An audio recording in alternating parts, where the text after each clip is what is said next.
Hello, I come from Taichung Xinsheng. My name is Taichung. I'm so nervous, so I can take the paper.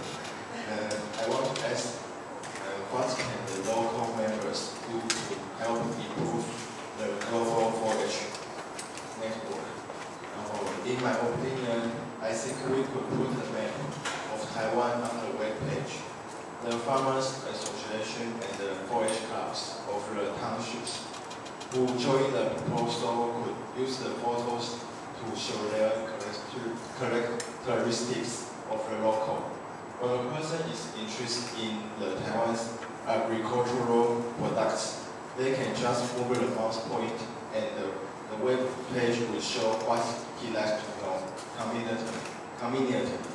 When the internet user clicks the hyperlinks, they could enter the Farmers Associations and the forage clubs of the townships, and he or she could get the information much more easily. Thanks.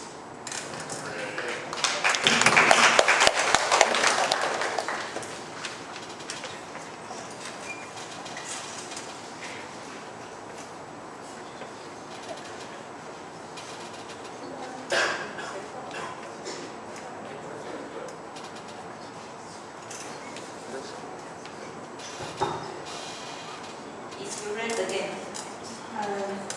Like Ken said, our forage club in NTU, we focus on food. And now we have some camps, activities, or projects about green food or called sustainable food.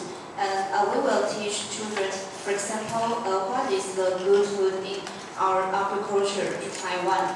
Like some food is more nature and it's good for our land.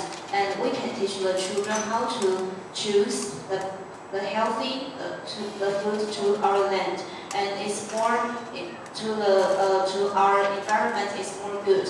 And because I heard Donald said about the food system, so I'm curious about the world. Because you maybe have experiences to the whole world, and you see some food system activities in other countries. And in our club, we have camps to teach children, and I want to know about the other countries' activities about the food. Thank you.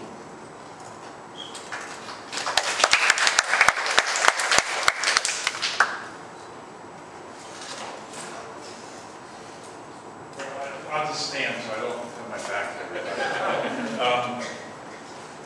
Bai and I have spent a lot of time in Africa.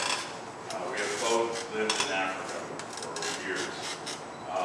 I just spent 3 weeks there. Kenya, Uganda, Mozambique, South Africa, Tunisia. Our team was in Tanzania, Malawi, Ghana.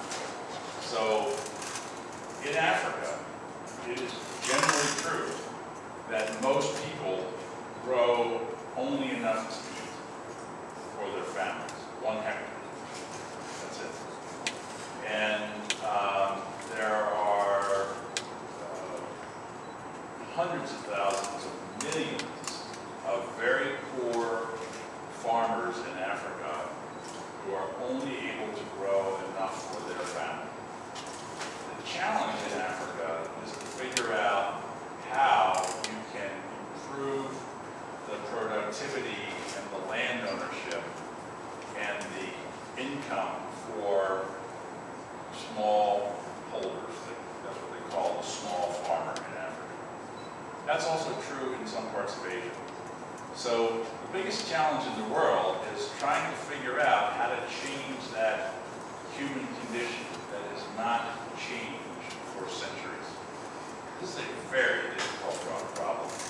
So if you go to Africa, you will see a beautiful continent with beautiful people and beautiful scenery, and you will find extraordinary poverty.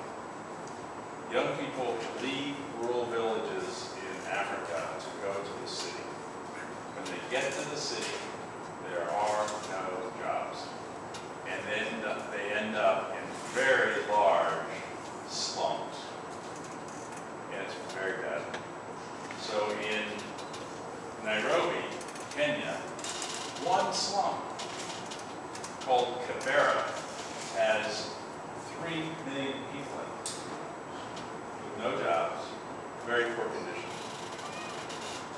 happens because we collectively, as a globe and countries in Africa, have not figured out how to make rural life more successful, how to make farming more profitable, how to make land ownership more broadly, happen more broadly.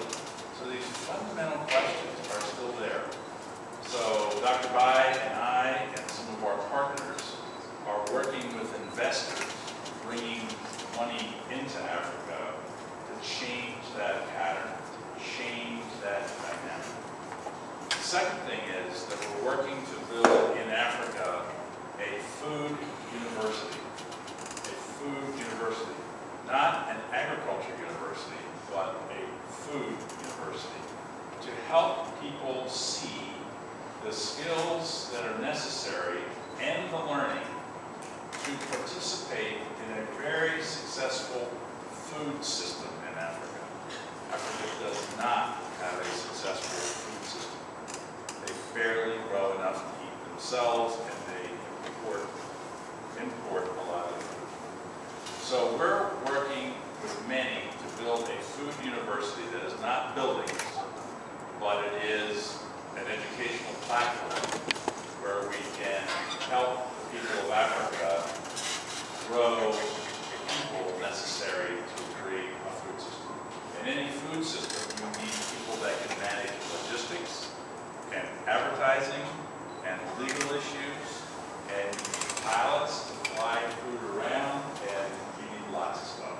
And right now, people don't understand that. So a long answer to a simple question. It is a very complex thing around the world that we are experiencing. And much like 4-H in Taiwan and Korea and America, 4-H has a critical role in the developing world to do solutions to help rural life be more successful and to help farmers be more successful. 4-H in Taiwan helps Taiwan change. 4-H in Korea helped Korea change. 4-H in America helped America change.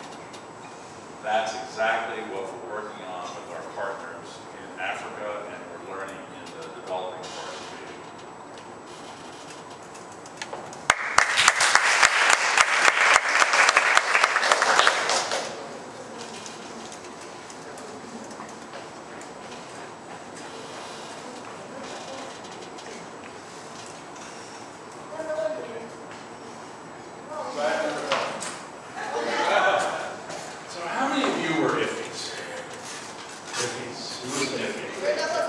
Who was an iffy? Okay. When you were an iffy, how much of your time when you were in your country, I think most of you probably went to the U.S., to America. How many of you spent time partnering with the local 4-H clubs in America, in South Dakota, Kansas, Massachusetts? How many of you spend time working with, going to 4-H clubs, taking the Taiwan experience to 4-H clubs in America, and learning and sharing with 4-H clubs? I'm very curious about this. Versus how much of your time was spent with host family, school, activities, learning the culture.